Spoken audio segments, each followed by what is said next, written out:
नई दिल्ली में सीपी राधाकृष्णन का हुआ स्वागत। ओबीसी समाज के सशक्त प्रतिनिधि के रूप में हुआ चयन। तमाम नेताओं और मंत्रियों ने दी शुभकामनाएं।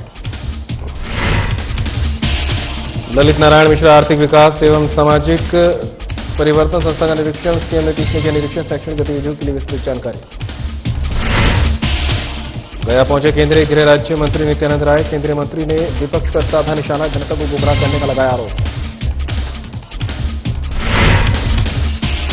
पेशा कानून को लेकर रांची में राज्यपाल से मुलाकात। राजभवन पहुंचकर कुर्मी समाज ने की मुलाकात। कहा 22 की प्रथा को शामिल करना अनिवार्य।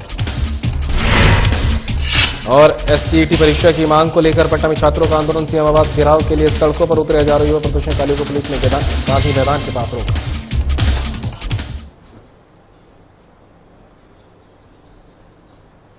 नमस्कार, बुलेटिन लेकर मैं हूं आपके साथ संदीप निरंजन सरकार। खबरों का रुख करते हैं। भारत के उपराष्ट्रपति पद के लिए एनडीए के उम्मीदवार और महाराष्ट्र के माननीय राज्यपाल सीपी राधाकृष्णन का आज केंद्रीय मंत्रियों के साथ नई दिल्ली में गर्मजोशी से स्वागत किया गया।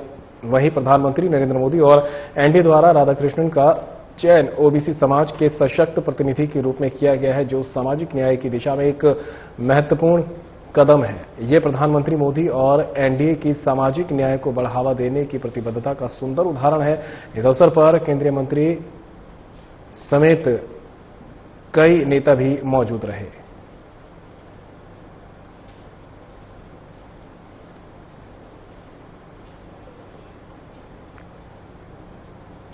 पटना में मुख्यमंत्री नीतीश कुमार ने ललित नारायण मिश्र आर्थिक विकास एवं सामाजिक परिवर्तन संस्था के विभिन्न भागों का निरीक्षण किया। इस दौरान मुख्यमंत्री ने academic block, technical block, lab, प्रशासनिक भवन, क्लासरूम सहित पूरे परिसर का जायजा लिया और वहां की व्यवस्थाओं के साथ साथ शैक्षणिक कार्यकलापों की विस्तृत जानकारी ली। निरीक्षण के दौरान शिक्षा विभाग के अपर मुख्य सचिव से ललित नारायण मिश्र, आर्थिक विकास एवं सामाजिक परिवर्तन संस्थान के निदेशक डॉक्टर एस सिद्धार्थ, मुख्यमंत्री के सचिव कुमार रवि, एसएसपी कार्तिकेय के शर्मा मौजूद रहे।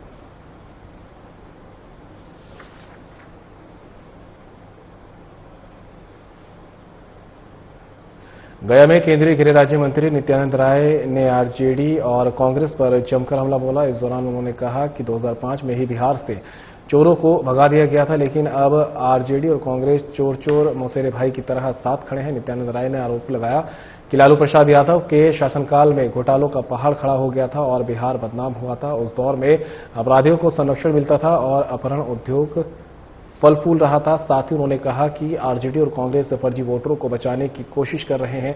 एसआईआर प्रक्रिया के माध्यम से फर्जी वोटरों को हटाना पूरी तरह पारदर्शी और कानूनी है। रोहिंग्या और बांग्लादेशी घुसपैठियों को मतदाता सूची में शामिल नहीं किया जा सकता। वहीं उन्होंने कहा कि आरजेडी और कांग्रेस की सरकार में बिहार का विकास ठप रहा। उनकी नीतियां सिर्फ भ्रष्टाचार और परिवारवाद पर आधारित थी। बीजेपी बिहार के विकास के लिए प्रतिबद्ध है और फर्जी वोटरों को हटाने की प्रक्रिया जारी रहेगी।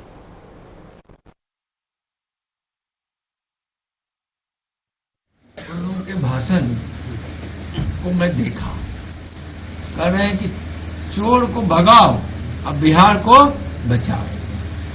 आज से 20 साल पहले बिहार के लोगों ने चोर को भगा दिया। चोर कैसा? चारा की चोरी किसने की? चारा चोर को। अलकतरा की चोरी किसने की? अलकतरा चोर को। बाढ़ के समय दूध की चोरी किसने की? उस दूध के चोर को। वर्दी की चोरी किसने की? उस वर्दी के चोर को। यानी लालू जी के राज में, आरजेडी के राज में घोटालों का पहाड़ खड़ा हो गया था और बिहार बदनाम हो गया था। एक परिवार ने अपने परिवार के सुख के लिए, संपत्ति के लिए यहां घोटाला ही घोटाला कर दिया। सड़कें नहीं थी, बिजली नहीं थी, कहीं अस्पताल में व्यवस्था नहीं था, शिक्षा की कोई व्यवस्था नहीं था, विधि व्यवस्था से उनको कोई मतलब नहीं था। अपराधियों को संरक्षण मिलता था, अपराधी उनके मिनिस्टर के आवास में होते थे। नगर विकास मंत्री सुदीप्त कुमार सोनू स्वर्गीय मंत्री रामदास सोरेन के जमशेदपुर स्थित आवास पहुंचे, जहां उन्होंने स्वर्गीय रामदास सोरेन के चित्र पर माल्यार्पण कर उन्हें श्रद्धांजलि दी और उनके परिजनों से मुलाकात कर शोक संवेदना व्यक्त करते हुए कहा कि पार्टी स्वर्गीय सोरेन को परिजनों के साथ हर समय खड़ी रहेगी। साथ ही रामदास सोरेन के निधन को झारखंड मुक्ति मोर्चा के लिए बहुत बड़ी क्षति बताया।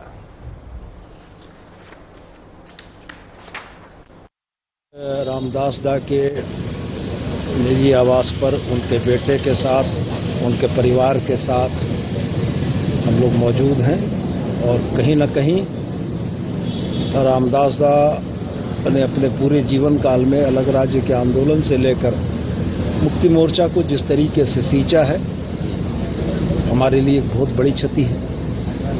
हम इसको कोल्हान की क्षति न बोल के पूरे झारखंड मुक्ति मोर्चा के लिए पूरे झारखंड की क्षति कहेंगे। इतना सरल स्वभाव का व्यक्ति, उम्र में हमसे बड़े थे, हम लोगों ने सब दिन उनको दादा ही कहा। मंत्रिमंडल में हमारे सहयोगी थे, हर मुद्दे पर, खास करके झारखंडियों के हितों के मुद्दों पर हमेशा बात होती थी और हमेशा रामदास दा का एक समर्पण तो उनके आंख से दिखता था और उनकी बोली और वचन में भी दिखता था कि उनका जीवन झारखंडियों के लिए था। पेशा कानून को लेकर कुर्मी समाज के नेताओं ने राज्यपाल से मुलाकात करने पहुंचे समाज के प्रमुख नेता शीतल औधार और समाज के वरिष्ठ बुद्धिजीवी पूर्व जैक अध्यक्ष डॉक्टर अनिल कुमार महतो ने कहा कि जनजाति पेशा कानून का समर्थन करती है, लेकिन इसमें कुर्मी समाज की प्राचीन बाईसी प्रथा को शामिल करना अनिवार्य है। बिना इस परंपरा के शामिल किए पैसा कानून लागू करना कुर्मी समाज के लिए काला कानून साबित होगा।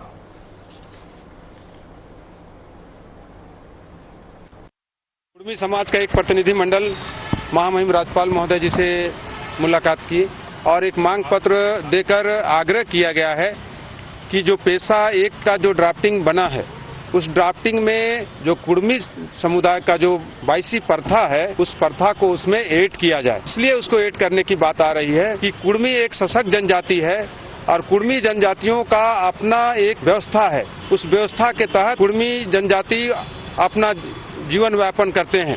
वो उसका सारा मड़िला महतो से लेके परगना से लेके परगनज से लेके सारा व्यवस्था है। व्यवस्था के तहत ही हमारा जो जितना जन्म से लेके मृत्यु तक का जो संस्कार है, सभी संस्कार उसी के तहत कुर्मी जनजाति करती है। 6 सितंबर 1950 से पहले हम लोग एक सशक्त जनजाति थे और 6 सितंबर 1950 के बाद जो एसटी का लिस्ट बना, उसमें कुर्मी जनजातियों को एसटी का सूची में सूचीबद्ध नहीं किया। तो हम एक सशक्त जनजाति हैं इस राज्य के छोटा नागपुर क्षेत्र के, और एक जनजाति होने के नाते कुर्मियों का जो बाईसी प्रथा जो है, उसको रूढ़ी प्रथा जो है, उसको जो पेशा ड्राफ्टिंग जो हुआ है उसमें ऐड करने का हम लोग मांग कर रहे हैं। और ऐसा नहीं होगा तो हम लोग आंदोलन करेंगे, उसके खिलाफ आएंगे। अभी हम लोग पेशा एक का स्वागत कर रहे हैं कि हम भी जनजाति हैं और मेरे हित में, जनजातियों के हित में पेशा कानून लागू होगा, लेकिन उसमें हमको अधिकार चाहिए। हम एक सशक्त जनजाति हैं, बाकी जनजातियों का अधिकार मिलेगा और कुर्मी जनजाति को अधिकार अगर नहीं मिलता है तो हम लोग उसका जोरदार विरोध करेंगे। आज जो पेशा कानून सरकार लगा रही है, इसका जो आधार है, हमको जो पेशा इन लोग शेड्यूल एरिया में लगाना चाह रहे हैं। शेड्यूल एरिया का संविधान में आपका 5th शेड्यूल में लिखा हुआ है कि preponderance of the tribe ST.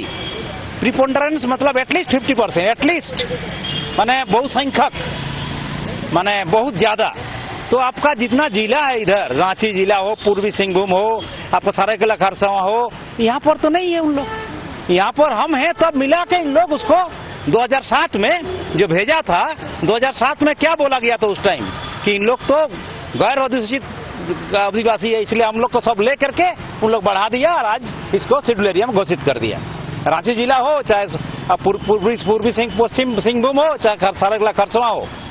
लेकिन आज क्या स्थिति हो गया? उस टाइम देखिए 77 में जो था शेड्यूल एरिया, उस टाइम आपको पूर्वी सिंहभूम नहीं था, दलभूमगढ़ सब डिवीजन उस टाइम नहीं था।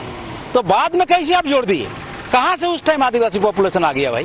तो हमको आप आदिवासी मान भी नहीं रहे हैं और काम के टाइम आदिवासी मान दे रहे हैं। जो आपका फायदा होगा तो आदिवासी मान करके कानून बना दे रहे हैं, जिस कानून के तहत हम मेरा कुर्मी लोग, महतो लोग वंचित हो जाएंगे और माना सेकंड ग्रेड सिटीजन हो जाएंगे। आज का दिन में जो पैसा लागू हो जाएगा, आपको ताज्जुब होगा जहां पर ऐसा पंचायत भी है जहां पर एक भी आदिवासी नहीं है, वहां पर दूसरे जगह से लाकर मुखिया बैठा जा रहा है।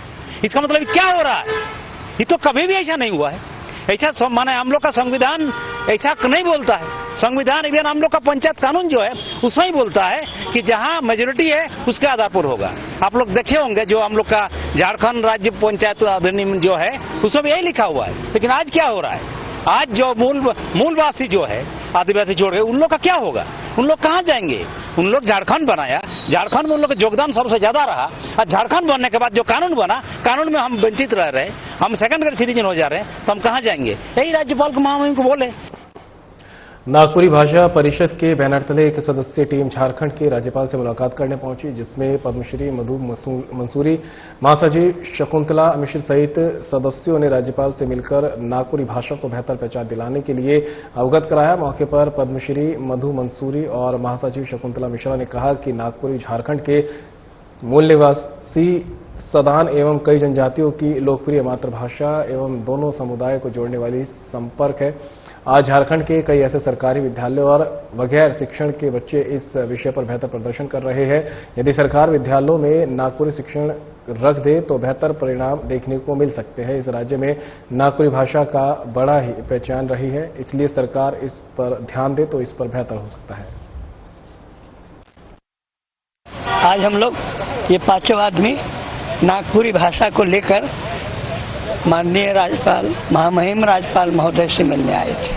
आश्वासन मिला कि जो आप लोग प्रतिवेदन दिए हैं इसको हम मुख्यमंत्री महोदय को भेज देंगे। हम आप लोग से को सलाह देते हैं कि आप लोग मुख्यमंत्री महोदय से भी मिलिए इसी संबंध में। नागपुरी भाषा में क्या मांग कर रहे हैं? नागपुरी भाषा में आदमी बोलचाल में अपनी जबान से उलट पलट बात बाया दहिना बोलता है, ज्ञान नहीं रहता है या बहुत ज्यादा ज्ञान हो जाता है। जिस बात यह है प्योर नागपुरी भाषा, यहाँ नागपुरी भाषा इस राज्य का संपर्क भाषा रहा है और राजतंत्र में ये 2000 साल राजभाषा रहा है। कोई बोल देता है नागपुरिया है, अरे नागपुरी बोलो, नागपुरी बोलने वाले को आप नागपुरिया बोलिए, लेकिन भाषा है नागपुरी। तो इस तरह से आदमी अब भ्रम कर देता है बोलते बोलते। ये शुद्ध रूप से नागपुरी भाषा है। अब सेंसस आ रहा है, भाषाओं की गणना हो रही है, तो उसमें भी शुद्ध रूप से जाना चाहिए। अब कोई बोल देता है सादरी, ये बात सच है कि आदिवासी दो रूप में दिखता है, सदान और आदिवासी। कोई बोलता है नागपुरी को ये सदान लोग का भाषा है, चलो वो मान लिया, लेकिन सदनिया तो सदन, ये सब तो अपभ्रंश बात है। इसको शुद्ध रूप से बोला जाए, ये नागपुरी भाषा है। दो मुद्दों को लेकर हमने आज हमारे महामहिम से बातचीत की है। पहला मुद्दा है नागपुरी के नामकरण से संबंधित है। तो मैं आपको बता दूं कि इस भारत सरकार द्वारा जारी राष्ट्रीय जनसंख्या रजिस्टर अद्यतन कार्य, जिसे NPR कहते हैं, उसमें अनुदेश पुस्तिका 2020 जारी हुई है और उसमें नागपुरी भाषा के लिए एक कोड में सदन और सादरी दिया गया है, जबकि दूसरे एक अलग कोड बनाकर उसमें नागपुरिया दिया गया है। जबकि नागपुरी मानक नाम है और नागपुरिया बोले, सदानी बोले, सादरी बोले या कि आप छोटा नागपुरिया बोले, ये पुकारू नाम है। जिस तरह किसी बच्चे का नामकरण कर दिया जाता है जो मानक नाम माना जाता है, उसी तरह नागपुरी नाम मानक मानते हुए आज विश्वविद्यालय स्तर पर पठन पाठन का कार्य। बिहार विधानसभा चुनाव से पहले राजधानी पटना की सड़कों पर लगातार छात्र और युवाओं का आंदोलन तेज होता जा रहा है। सोमवार को STT परीक्षा आयोजित करवाने की मांग को लेकर बड़ी संख्या में छात्र गोलबंद होकर मुख्यमंत्री आवास घेराव के लिए निकले। बता दें कि पहले भी इस मुद्दे पर छात्रों ने आंदोलन किया था, जिसके दौरान पुलिस ने लाठीचार्ज भी किया था। उस समय सरकार के प्रतिनिधियों से छात्र नेताओं की बातचीत हुई थी, लेकिन कोई ठोस निष्कर्ष नहीं निकलने से छात्र नाराज हैं। आंदोलनकारी छात्र युवा सरकार विरोधी नारे लगाते हुए TRE 4 परीक्षा से पहले STT परीक्षा कराने की मांग कर रहे हैं, जबकि शिक्षा मंत्री पहले ही स्पष्ट कर चुके हैं कि अभी STT की परीक्षा संभव नहीं। फिलहाल हजारों की संख्या में जुटे छात्रों को पुलिस ने गांधी मैदान के पास रोक रखा है और हालात पर नजर बनाए हुए है।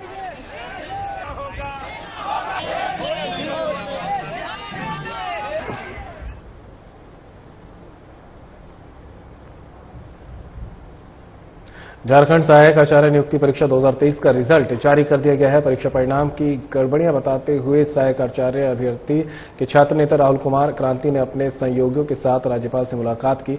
उन्होंने कहा कि झारखंड सरकार गड़बड़ी के आधार पर रिजल्ट जारी किया गया है। एक ही अभ्यर्थी को अलग अलग जिले में SC ST OBC बना करके रिजल्ट का प्रकाशन किया जाना, एक ही मेरिट संख्या को 8 जिले में रिपीट होना, इस प्रकार से कहां जा सकता है कि ये व्यापक गड़बड़ी है, इसलिए राज्यपाल से मिले और परीक्षा परिणाम को सीबीआई से जांच कराने की मांग की गई है। झारखंड सहायक आचार्य नियुक्ति परीक्षा 2023 के संबंध में आज महामहिम राज्यपाल से मेरा मुलाकात का समय मिला हुआ था, जिसमें झारखंड कर्मचारी चयन आयोग के द्वारा जो व्यापक गड़बड़ियां किए जा रहे हैं उस मुद्दे को है सो मैं महामहिम के सामने रखा हूं, वो भी 100 पेज के एविडेंस के साथ रखा हूं। एक ही अभ्यर्थियों को अलग अलग जिले में SC, ST, OBC बना करके है सो रिजल्ट का प्रकाशन किया जाना, एक ही मेरिट संख्या को 8 जिले में रिपीट होना, एक ही अभ्यर्थी को 8 जिले का है सो अभ्यर्थी बना दिया जाना और उनको रिजल्ट दिया जाना, ये व्यापक गड़बड़ी है। और आपका बता दें अनरिजर्व्ड यानी अनारक्षित वर्ग के अभ्यर्थी को 40% है सो मार्क्स लाना था, लेकिन JSSC जो है सो 37% वाले अभ्यर्थी को 32% वाले अभ्यर्थी को है सो रिजल्ट। अखिल भारतीय हाड़ी संघर्ष मोर्चा का एक प्रतिनिधिमंडल राजभवन पहुंचा। प्रदेश अध्यक्ष ध्रुव कुमार हरि ने महामहिम राज्यपाल को अपनी 13 सूत्रीय मांग पत्र सौंपा। हाड़ी जाति की विभिन्न मांगों को लेकर राज्यपाल को अवगत कराते हुए कहा कि हमारा समाज शुरू से उपेक्षा का शिकार रहा है। सरकारी संस्था हो या निजी संस्था, सभी जगह सफाई का काम हमारे समाज के लोग ही करते हैं। कोरोना के समय में भी हमारे समाज के लोगों ने अपने कार्य का परिचय देते हुए लोगों की जीवन रक्षा करने का काम किया, पर आज भी वे अपने अधिकार से उपेक्षित है। यही वजह है कि आज हम महामहिम राज्यपाल को अपना मांग पत्र सौंपने पहुंचे हैं।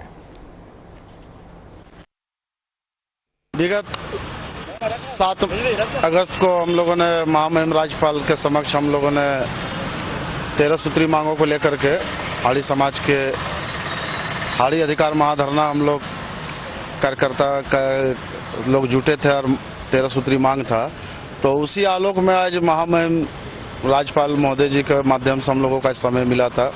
हम लोग मिले, उनसे मुलाकात हुई और उन्होंने कहा कि आपका जो मांग है वो जायज है, संवैधानिक है और मैं आज ही माननीय मुख्यमंत्री जी को अग्रसरित कर दूंगा आपका ये पत्र जो है 13 सूत्री मांग, और सरकार जो है कि इस पर गंभीर हो गए, उनका भी इस तरह का जो ओपिनियन था। और हम लोग जो है कि उनसे अपने बातों को पूर्व में भी मिले थे। उन लोगों का कहना था कि जो आप लोगों का डिमांड है, विशेष करके शिक्षा का जो है, सफाई कर्मचारी का स्थायीकरण को लेकर के, इन सब मुद्दे पर महामहिम राज्यपाल गंभीर थे। उन्होंने कहा कि हम लोग जो है कि इस पर जो है कि चिंता कर रहे हैं और सरकार को हम लोग जो है कि इससे अवगत कराने का काम। खबर मसौड़ी के पुनपुन से है, जहां मुख्यमंत्री नीतीश कुमार का ड्रीम प्रोजेक्ट लक्ष्मण झूला का निर्माण कार्य तेजी से चल रहा है। इसके निर्माण कार्य को लेकर बिहार राज्य पुल निगम के अभियंता कुमार गौरव ने बताया कि 30 अगस्त तक लक्ष्मण झूला पुल का निर्माण कार्य पूरा कर लिया जाएगा। साथ ही कहा कि अंतर्राष्ट्रीय पितृपक्ष मेला को देखते हुए इस पुल का उद्घाटन संभवतः 6 सितंबर के पूर्व हो सकता है। बताते चले कि लक्ष्मण झूला पुल ऋषिकेश की तर्ज पर बनाया जा रहा है। इस पुल का निर्माण होने से न केवल पटना जिले के लोगों को लाभ होगा, बल्कि देश विदेश से पिंडदान करने आने वाले लोगों को भी इसका लाभ मिलेगा। निर्माण 30 अगस्त तक कंप्लीट हो जाएगा और 6 तारीख से पहले इसका उद्घाटन करा दिया जाएगा। 10 दिन के अंदर हम लोग एक लोड टेस्ट कर रहे हैं और आपका फिर ट्रैफिक चालू होगा। कुछ जो फिनिशिंग का काम बचा हुआ है वो पैरेलल। वज्रपात से लोगों को बचाने के उद्देश्य से राज्य उपायुक्त मंजुनाथ भजंत्री ने आज डीसी कार्यालय से वज्रपात जागरूकता रथ को हरी झंडी दिखाकर रवाना किया। जियो विभिन्न जगहों पर जाकर लोगों को जागरूक करेगी कि वज्रपात से कैसे बचा जाए। रांची डीसी मंजुनाथ भजंत्री ने बताया, राज्य सरकार के द्वारा वज्रपात से बचने के लिए और प्रचार प्रसार के लिए ये रथ भेजा जा रहा है ताकि लोग इससे बच सकें। वहीं उन्होंने लोगों से अपील की, दामिनी ऐप मोबाइल में इंस्टॉल कर बारिश और वज्रपात का अलर्ट जाने। इस बार झारखंड में 3 गुना से अधिक बारिश हुई है, कुछ घटनाएं भी हुई है। राज्य सरकार के द्वारा ये वज्रपात को मिटिगेशन करने के लिए, उससे बचाव के लिए, अवेयरनेस के लिए 4 प्रखंडों में इसको भेजा जा रहा है। 2 सप्ताह से भी ज्यादा ये चलेगी और इसके माध्यम से जो है प्रचार प्रसार किया जाएगा कि कैसे वज्रपात से जो अपने आप को बचाया जा सकता है। और 2 एप्लीकेशन है मोबाइल के, उसको निश्चित रूप से हर एक नागरिक को रखना चाहिए। एक दामिनी और एक सचेत, जिसमें जो अलर्ट्स आते हैं कहीं पे भी जिस इलाके में आप हैं, जीपीएस के आधार पर वहाँ बारिश का हो या ये वज्रपात का, और उसी तरह दामिनी एप्लीकेशन पे भी आते हैं, तो उसके बारे में भी ये प्रचार प्रसार करेंगे। श्री रामकृष्ण शारदा आश्रम विवेकानंद सेंट्रल स्कूल में मंगलवार को स्वास्थ्य सुरक्षा कार्यक्रम का आयोजन किया गया। इसके तहत सभी बच्चों को निःशुल्क फाइलेरिया की दवा दी गई। विद्यालय प्रबंधन ने बताया कि बच्चों के निरोगी जीवन और बेहतर स्वास्थ्य के लिए ये दवा वितरण कार्यक्रम आयोजित किया गया है। इस पहल को बच्चों के भविष्य के लिए महत्वपूर्ण बताया गया है। वहीं मौके पर medical officer doctor Jasdeep Kaur ने अभिभावकों से आग्रह किया कि वे अपने बच्चों के स्वास्थ्य को लेकर जागरूक रहें। फाइलेरिया की मेडिसिन फाइलेरिया को प्रिवेंट करने के लिए दी जा रही है। जैसा कि आप जानते हैं, फाइलेरिया को हिंदी में हाथी पैर बोला जाता है, और झारखंड में इस बार 100% चांस है कि सभी लोग फाइलेरिया के कीटाणु से इन्फेक्टेड होंगे। जैसे कि देख रहे हैं 3-4 महीने से लगातार बारिश हो रही है, का पानी जमा है, मच्छर पैदा हो रहा है, मच्छर काट रहा है। जैसे मलेरिया होता है वैसे ही फाइलेरिया होता है, बट मलेरिया के सिम्टम तुरंत आ जाते हैं तो ट्रीटमेंट हो जाता है। फाइलेरिया तो मच्छर आज काटेगा, इसका बीमारी 10-15 साल के बाद पैदा हो गई। आज मच्छर काटेगा तो जरूरी नहीं है उसी समय 5-10-15 साल के बाद बंदे का पैर हाथ फूलना शुरू हो जाता है। एक बार अगर ये बीमारी हो गई तो इसका इलाज नहीं होता है। जब बीमारी हो जाने के बाद इलाज नहीं होता और कोई भी दवा काम नहीं करती, लेकिन इसको प्रिवेंट किया जाता है। पटना सिटी के बिस्कोमान गोलंबर के पास उस समय अफरा तफरी मच गई जब अपराधी और पुलिस के बीच मुठभेड़ हुई। इस दौरान कुख्यात अपराधी विजय साहनी ने पुलिस पर फायरिंग की, जिसके बाद पुलिस ने जवाबी कार्रवाई की और इसी दौरान मुठभेड़ में विजय साहनी घायल हो गया, जिसके बाद पुलिस ने फौरन घायल आरोपी को पकड़कर इलाज के लिए एनएमसीएच अस्पताल में भेज दिया। जिस पर और जानकारी देते हुए पुलिस अधिकारियों ने बताया कि विजय साहनी लंबे समय से आपराधिक गतिविधियों में शामिल रहा है और उस पर कई गंभीर मामले दर्ज हैं। अपराधी हैं जो पूर्व में भी कई केसेस में वांछित रहे हैं और इन पे हत्या, डकैती और आर्म्स एक्ट के करीब 20 से ज्यादा केस हैं और कई केस में ये अभी वांटेड चल रहे थे, जिसमें खास करके जो इसी साल जो होटल व्यवसायी संतोष की हत्या हुई थी, जिसमें इनके द्वारा उसके बाद में एक वीडियो भी वायरल हुआ था जिसमें हथियार लहरा रहे थे। इसके अलावा अन्य भी कई केसेस में ये वांछित रहे हैं। इनका मुख्य रूप से पैसे पे लेकर हत्या करना और डकैती वगैरह का काम था। आज सूचना मिल रही थी कि कोई 2 बड़ी घटना करने जा रहे हैं ये। उसी क्रम में एक माल सलामी और आलमगंज की एक टीम बनाई गई और एसटीएफ की मदद से जहां पे ये अपना घटना का अंजाम देने की। पटना पुलिस ने राजधानी में सक्रिय हथियारों की अवैध मरम्मत और बिक्री करने वाले गिरोह का भंडाफोड़ किया है। देर रात पुलिस ने फुलवारी थाना क्षेत्र के प्रखंड कार्यालय के सामने छापेमारी की, जहां से कई हथियार और भारी मात्रा में कारतूस बरामद किए गए। छापेमारी के दौरान पुलिस को जानकारी मिली कि जेपी नाम का एक व्यक्ति लंबे समय से लापता और पुराने हथियारों की रिपेयरिंग कर उन्हें बेचने का काम करता था। पुलिस अब उससे पूछताछ कर रही है ताकि ये पता लगाया जा सके कि इस अवैध धंधे में और कौन कौन शामिल है। वहीं कार्रवाई के दौरान पुलिस ने कई अन्य स्थानों पर भी छापेमारी की, यहां से भी भारी मात्रा में शराब बरामद की गई। इसके साथ ही पुलिस ने नशीला पदार्थ स्मैक भी बरामद किया है। पटना पुलिस ने इस पूरे मामले में सख्ती दिखाते हुए कहा कि अवैध हथियारों और नशे के कारोबार में लिप्त किसी भी व्यक्ति को बख्शा नहीं जाएगा। पुलिस की तत्परता से बिना किसी घटना और दुर्घटना के उसको कराया गया है। जगह जगह पे पुलिस तैनात थी और रात भर में जो 2 दिन चला है कार्यक्रम, सभी में पुलिस मुस्तैदी से जुटी रही, जिसके कारण से बहुत ही शांतिपूर्ण ढंग से कराया जा सका।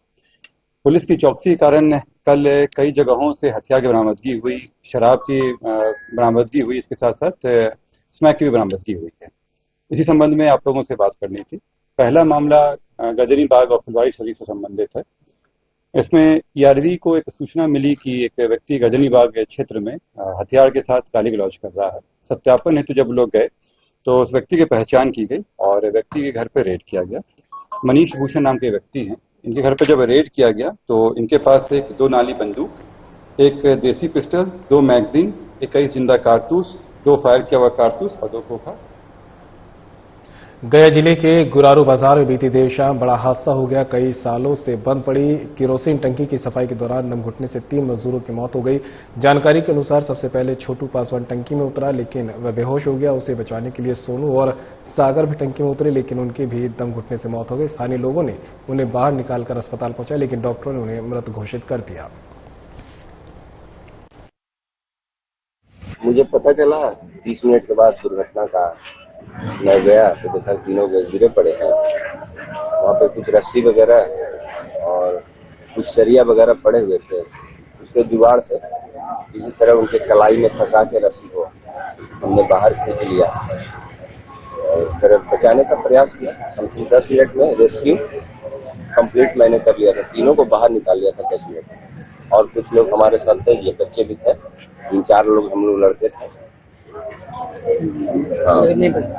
यही तो समय बीत चुका था ज्यादा। घटना तो था लेकिन मुझे पता नहीं था अंदर क्या हो रहा है, बस इतना पता था लोग यहाँ पे 2-3 बच्चे गिरे हुए हैं, उसमें ढेर सारे मतलब मेरे बाजार के लोग उसको बचाने की कोशिश कर रहे थे पूरी तरह से। तो हम भी बाहर में थे, लेकिन जब वहां से निकला तो सबको पता था बच्चा देर कर गया है। उसके बाद की घटना, और सबसे ज्यादा इसमें जो दिक्कत है ये हमारे अस्पताल की भी है, वहाँ पे एक ही ऑक्सीजन है, वहाँ पे एम्बुलेंस का ड्राइवर नहीं था, वहाँ पे वैसा कुछ भी सुविधा नहीं था जिसके वजह से इसका कुछ भी बढ़िया ट्रीटमेंट। और फिलहाल इस बुलेटिन में मेरे साथ इतना ही, दीजिए इजाजत, नमस्कार।